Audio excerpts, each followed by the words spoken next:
Hey, what's up, folks? Thanks for tuning in. We're going to go for the next 4 weeks into a study of Psalm 19. Psalm 19. The heavens, the word, and the glory of God. The title of this psalm, if you read it, you know that script in verse 1, it says, to the choir master, a psalm of David. So we know who wrote it.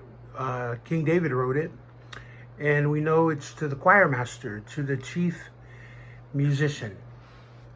Some believe that the chief musician or the choir master is the Lord God himself, and others suppose him to be a leader of choirs or musicians in David's time, such as Heman, the singer, or Asaph. You can read about those guys in 1 Chronicles 6:33, or 1 Chronicles 16:5 and 7, or 1 Chronicles 25, verse 6. So this psalm is about the heavens, the word, and the glory of God. And there's a quote from C.S. Lewis. C.S. Lewis writes, I take this to be the greatest poem in the Psalter, which is the collection of hymns found in Psalms, and one of the greatest lyrics in the world. That was written by C.S. Lewis, the great apologetic and philosopher and the great Christian thinker of the 20th century. Anyways, there's a clear message about the beauty of what's communicated by God through creation. And so it is definitely a poem. It is definitely a song. And it's beautiful. It's very lyrical, very poetic. And like I said, C.S. Lewis believes it's the greatest lyric in the world, or among them. Okay? So I'm going to read from Psalm 19, and then from verse 1 through 6, okay? All right. Psalm 19, verse 1 through 6. To the choir master, a psalm of David. Verse 1. The heavens declare the glory of God, and the sky above proclaims his handiwork.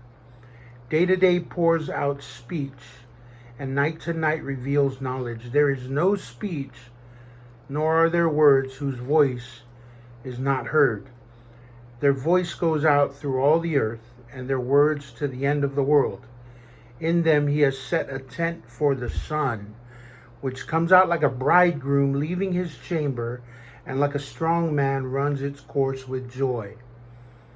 Its rising is from the end of the heavens, and its circuit to the end of them, and there is nothing hidden from its heat. All right, so I pray that the Spirit of the Lord would reveal further and transform us all by the knowledge of his word and from the grace and truth that comes from it through Jesus Christ. All right. So let's go ahead and look at this first verse. The heavens declare the glory of God, and the sky above his handiwork. What do the heavens declare? The text says the glory of God, God's fame, God's renown. But what do the heavens declare, actually, about God's renown, about God's glory? There are a few things I believe I want to list, and then you can add some to yourself. But here's some things that I think the heavens and the skies declare about God. That he is powerful,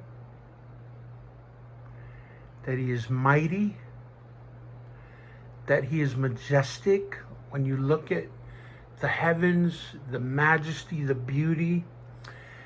If you've ever been in the southern hemisphere, you see the beauty of the skies. There's no pollution there, and the southern hemisphere is primarily accessible south of the equator. And down there, and when I was growing up in Samoa, man, we would look up into the sky in a clear night.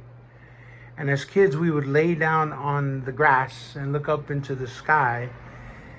And it looked like someone spilled a salt shaker. And I always thought that was really fascinating because that many stars visible to the human eye would really illuminate the fields, illuminate the villages that I lived in, illuminate the roads. Even though there were no street lights, it would be bright enough for kids to play in the dark. So there's majesty. It declares God's mystery, right? We look up into the night sky, and what do we see? We don't even know how far it goes. That's very mysterious. And according to Nova, the Science Channel, it's just full of wonder and beauty. They're declaring God's faithfulness, right? Because the stars are up there exactly where He put them. The moon is up there exactly where He caused it to orbit around the earth. The sun is exactly where He set it as the center of our galaxy. The center of our solar system. So there's faithfulness there declared by the skies, by the heavens. There's beauty, you know. When you look at some of the photographs they've been able to take of galaxies and the myriad and myriad of heavenly bodies beautifully shining at night, beautifully giving off their light. You see beauty there. If you see the Milky Way on a clear night, perhaps in the desert or up in the mountains, it's so beautiful, it's so colorful, it's creativity being on display. I mean, the heavens declare the fatherhood of God, His care and His concern, His protection, His provision, right? The heavens declare the thoughtfulness of God. Scientists will say that everything is in its orbit, and even the distance of all the planets around the solar system, in our solar system, our Earth could not be a viable place for life if it was 2 degrees closer or 2 degrees further, or even if the axis on which it spun was a degree off to one side or a degree off to another side. There would be no, the atmosphere would not be suitable for life. And so there's thoughtfulness in the creation. There's grace. It's all a gift. What's around us, when we look up into the heavens, even into the visible atmosphere that we see, the clouds provide rain. It's a gift. The moon provides light at night. It's a gift. And here's the beautiful thing. It's a gift of God's common grace to everyone. Blessing. The heavens declare that God is a benevolent God, that He gives these gifts to those of us who didn't do anything to earn them. The heavens declare His kindness. Really, it's kindness that God would give these gifts and put them in play and create them and create the universe. It's a gift. So it declares God's kindness. The heavens declare God's mercy. We're going to see that a little bit more in the next verse. And then the heavens declare God's love, right? His common grace to all men. Because His sun shines on the righteous and the unrighteous.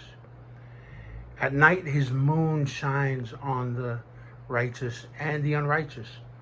Those who are believers and those who are not believers. And so those are a few of the things that I believe the heavens declare. about God. And, I would even encourage you to take up a list of things that you believe the heavens declare about God.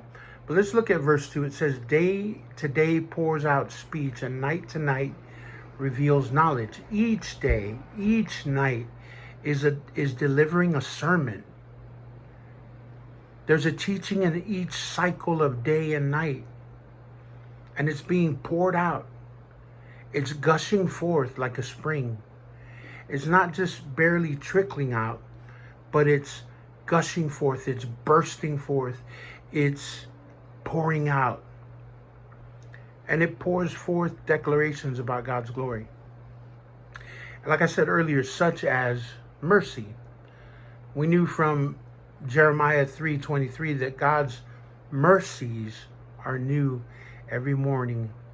The sermon that the day and night cycle is delivering is a sermon of mercy.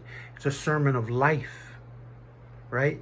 It's a sermon of life. The cycles of life revolve around day and night, revolve around birth and death, revolve around renewal, rest, growth, pause, change, transformation, consistency. Every time you wake up, every time you see the sunrise, every time you see the sunset, God's creation is declaring how consistent he is, how faithful he is. It's declaring extension of life, extension of mercy. It's declaring revival. Every single morning, newness of life springs forth. These day and night cycles also declare cause and effect, that there's a universe that God has created where things happen after things are done, where the light moves and darkness comes. When the sun is on the other side of the earth, darkness comes. Cause and effect. There's good and evil declared in the cycles of day and night. There's light and dark declared in the cycles of day and night. There's safety and the need for security declared in the cycles of day and night. All right? I want you to think of some other things that the cycles of day and night are declaring. And in verse 3 it says, there is no speech nor are there words whose voice is not heard. Right? So all of these things have a voice. And their voice is without words. Their voice is declaring a speech, declaring truths, declaring teaching about God. None of these elements of the natural order use words to speak truth, but they speak volumes in their individual station and function. So let us pause for a second. If everything in the vast reaches of nature is declaring something about God without words, in their individual station, in their individual function, my question is your individual, in your individual station and function, are you pouring forth messages that give God glory? Are you glorifying God in your routines and rhythms?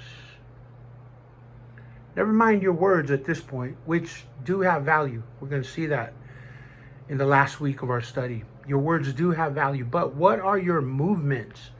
What are your routines and your rhythms in the light and in the dark saying about God?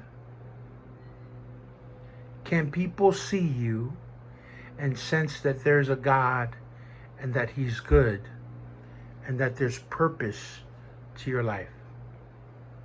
Just want you to ask that question to yourself for a moment.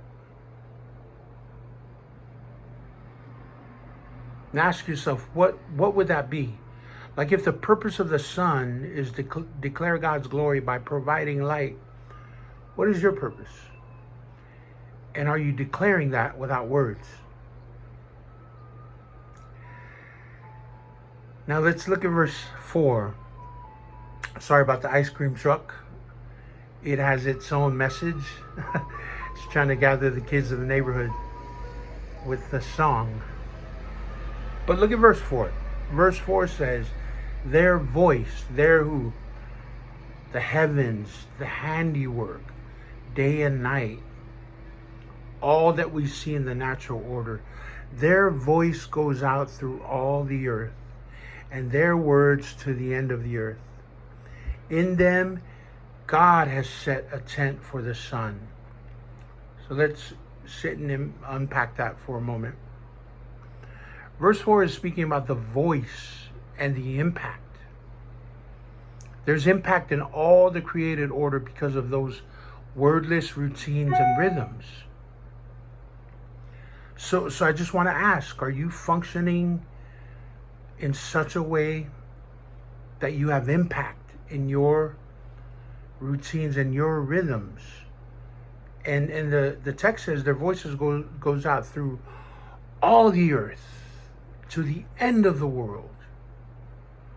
So how far-reaching is this message? How unfolding is the course of nature? And so my question for us is, how far-reaching is your declaration? How far-reaching is your message? And how far-reaching is the course of your life? How impactful is it? And we're not talking about reaching the whole earth, but I'm just saying, like, in your sphere of ability and influence and the gracious places that God has laid down the lines for your life, does your life unfold God's glory? See, because according to verse 4, in all the declarative order that we see all around us, the weather, everything in the natural order, God has been spoken of, and in this order of nature as we see it, God has included even more majesty in the revolution of the sun. That's where we look at the last line of that verse.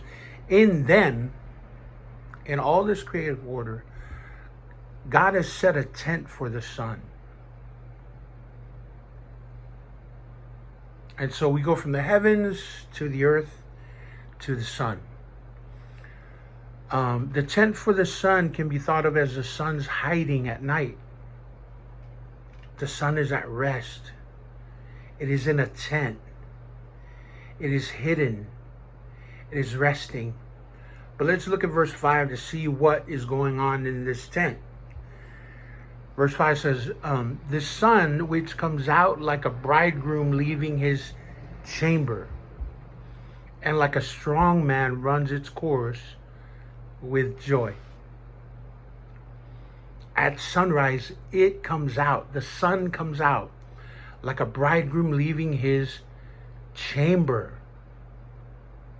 And what chamber is this? What tent is this?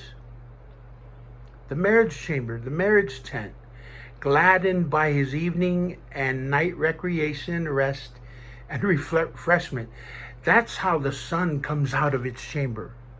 Eager, refreshed, restful, having already benefited from the recreation of Sabbath. Out of its chambers, out of its wedding chambers, it rises like a strong man. Like a man that's come out from being with his bride, running his course with joy. There's rest and renewal. There's recalibration. There's satisfaction for the sun. And again, this is poetic. This is lyrical. This is a poem. This is a song.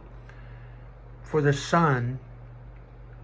And the sun run its course each day like a man who just enjoyed the comforts and the tenderness of his bride. So he runs with joy. How is your rising and running? What is that thing that you can relate to that would cause you to run for God with joy? Just like the declarative order, just like the sun, just like the sun that rises from the east and sets in the west according to our scope and our view of things. What is it for you each day that causes you to rise for God like a person running for joy, like a strong, strengthened person running for joy his course?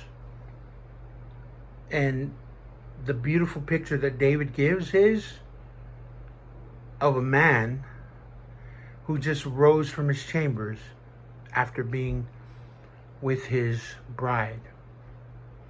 Can we learn something here? And even when there are clouds and calamity, way above all that smoke, way above all of it, the sun runs its course.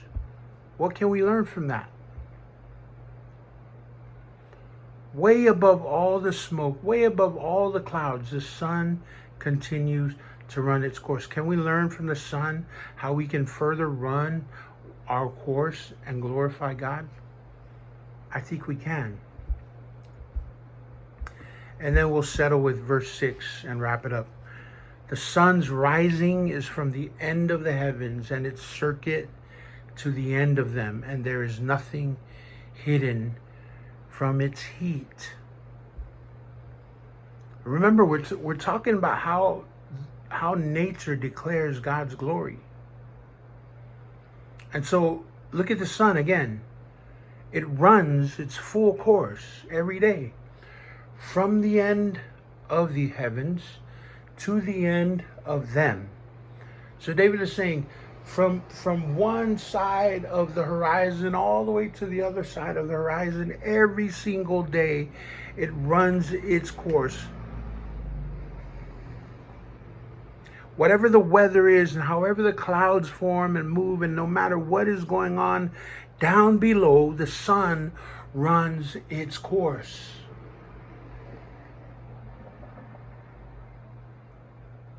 And how are we doing that? Difficult, huh? Hard.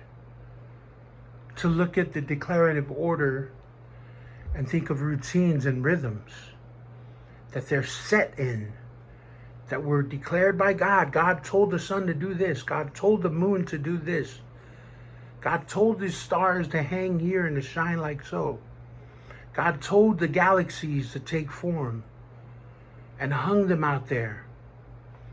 And they do exactly what he has called them to do. Difficult to learn from that. Difficult to look at that and say, wow, I don't think I'm as consistent. I don't think I'm as faithful. And of course you're not. You weren't made from his word to operate like a robot with a steady routine and a regular rhythm. You and I were made from the clay of the earth that God formed with his hands. So we have a different relationship.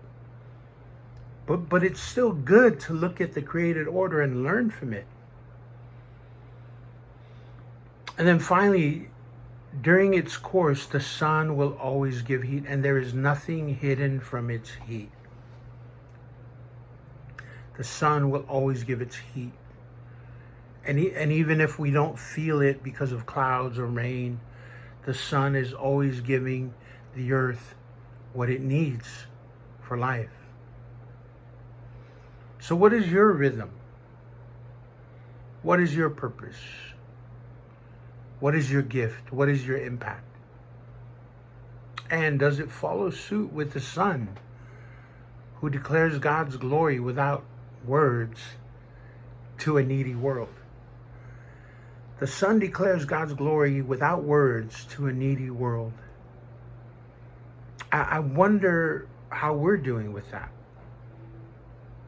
It's a principle, and this isn't meant for you to change your behavior. This is meant for us to draw nearer to Christ, to abide in him, that we might bear fruit. So the question isn't so that you will run around rampant and try to figure out how to change your rhythms or change your routines. This is to do exactly what the law is supposed to do. It's supposed to make us desperate because we know we can't run the courses like nature does. We have a problem, and that problem is sin. And God has a solution, and that solution is His Son, Jesus Christ.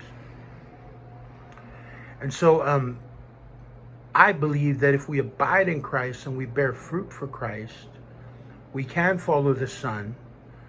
We can declare God's glory without words to a needy world. Now, there are value in words, and we're going to see that in the last verse of this beautiful, beautiful poem. But look at how David writes with mastery. He speaks in general first about the heavens and the skies. Then he speaks about the rhythms that are in nature and in the earth. Then he speaks about the sun. And all of this is talking about the glory of God that's being declared in nature. But in the next several verses, he's going to start talking about the law of God. And so I hope you can tune into that. And eventually he's going to go from the law to the heart and to the mouth. Right? So Psalm 19, we're going to be in it for the next three more weeks. This one and 3 more. And Norm is going to teach next week, 7 through 11, I believe. I'll handle the week after, and Norm will close us off with verse 14. So I pray that you would look at nature and see that it's speaking to you, and it's giving you a message about the glory of God. See ya.